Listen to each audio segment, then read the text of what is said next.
नमस्कार। आज हम भारत के स्वतंत्रता संग्राम के एक ऐसे नायक की कहानी जानेंगे जिन्होंने आज़ादी के लिए कह सकते हैं एक बिल्कुल ही अलग रास्ता चुना। एक ऐसी शख्सियत जिसने अपने सिद्धांतों से कभी कोई समझौता नहीं किया, सुभाष चंद्र बोस। देखिए, भारत के आज़ादी की लड़ाई में कई महान नाम हैं। गांधी जी, नेहरू, पटेल, सबने अपने अपने तरीके से देश के लिए योगदान दिया, लेकिन उनकी विचारधाराएं और रास्ते अक्सर एक दूसरे से अलग थे। पर ये कहानी उस क्रांतिकारी की है जिसने बातचीत के बजाय सशस्त्र संघर्ष का रास्ता चुना। एक ऐसा नेता जिसका मानना था कि आज़ादी मांगने से नहीं बल्कि छीनने से मिलेगी।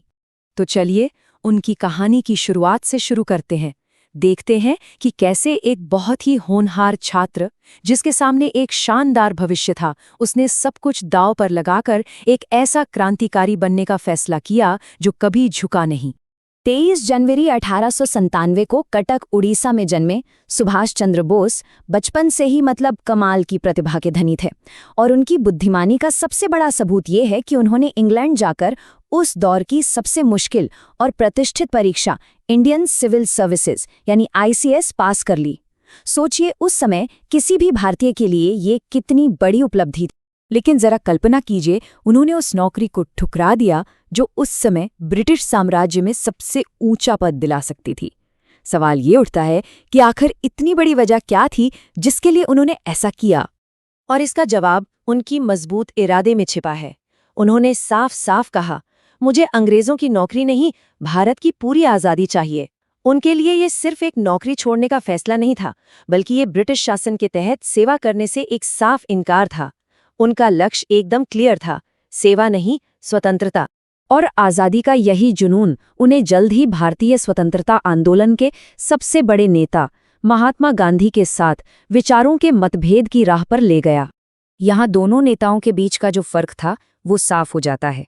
एक तरफ महात्मा गांधी थे जो अहिंसा और सत्याग्रह को आज़ादी का सबसे बड़ा हथियार मानते थे, तो दूसरी तरफ सुभाष चंद्र बोस थे जिनका ये पक्का मानना था कि अंग्रेज सिर्फ ताकत की भाषा समझते हैं और उन्हें बल का प्रयोग करके ही देश से बाहर निकाला जा सकता है। और विचारों की ये खाई आखिरकार इतनी गहरी हो गई कि उन्होंने भारतीय राष्ट्रीय कांग्रेस से खुद को अलग कर लिया और आज़ादी के लिए अपना एक नया क्रांतिकारी रास्ता बना लिया।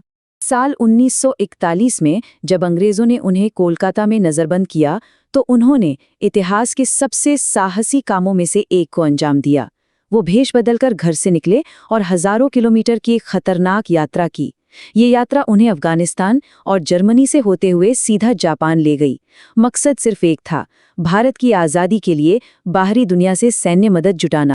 जापान पहुंचकर उन्होंने वो कर दिखाया जिसकी शायद किसी ने कल्पना भी नहीं की थी। उन्होंने दूसरे विश्व युद्ध के दौरान अंग्रेजों द्वारा पकड़े गए भारतीय युद्धबंदियों को एकजुट किया और एक नई सेना बनाई, आज़ाद हिंद फौज।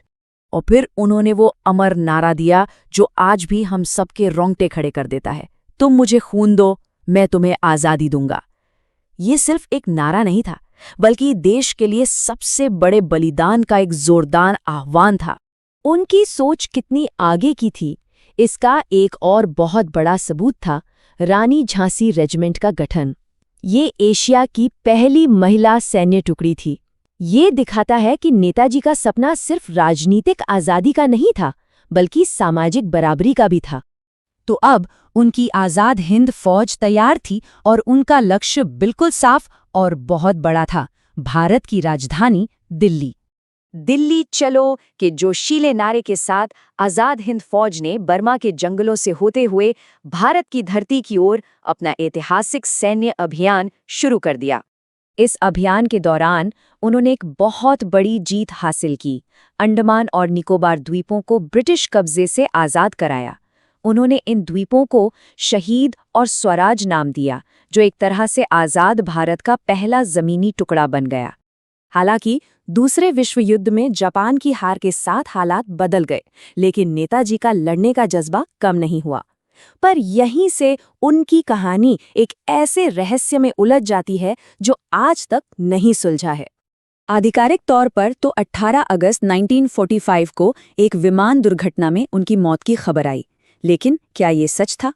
उनकी मृत्यु के हालात आज भी भारत के इतिहास के सबसे बड़े रहस्यों में से एक बने हुए हैं। उनकी पूरी जिंदगी उनके इसी एक सिद्धांत को दिखाती है, स्वतंत्रता दी नहीं जाती, ली जाती है। उनका मानना था कि आज़ादी कोई तोहफा नहीं है, बल्कि एक जन्मसिद्ध अधिकार है जिसे हर कीमत पर हासिल करना पड़ता है। तो सवाल आज भी वही है, क्या नेताजी वाकई उस विमान दुर्घटना में मारे गए थे या वो किसी तरह बच निकले और गुमनामी में चले गए? ये एक ऐसा रहस्य है जिस पर आज भी बहस होती है और जिसका कोई ठोस जवाब किसी के पास नहीं है। अंत में सुभाष चंद्र बोस सिर्फ एक ऐतिहासिक व्यक्ति का नाम नहीं है, वो अपने आप में एक क्रांति हैं, एक विचार हैं। ये विचार कि जब बात देश की आज़ादी और सम्मान की हो तो उसके लिए किसी भी हद तक जाने का साहस, त्याग और बलिदान जरूरी है। जय हिंद,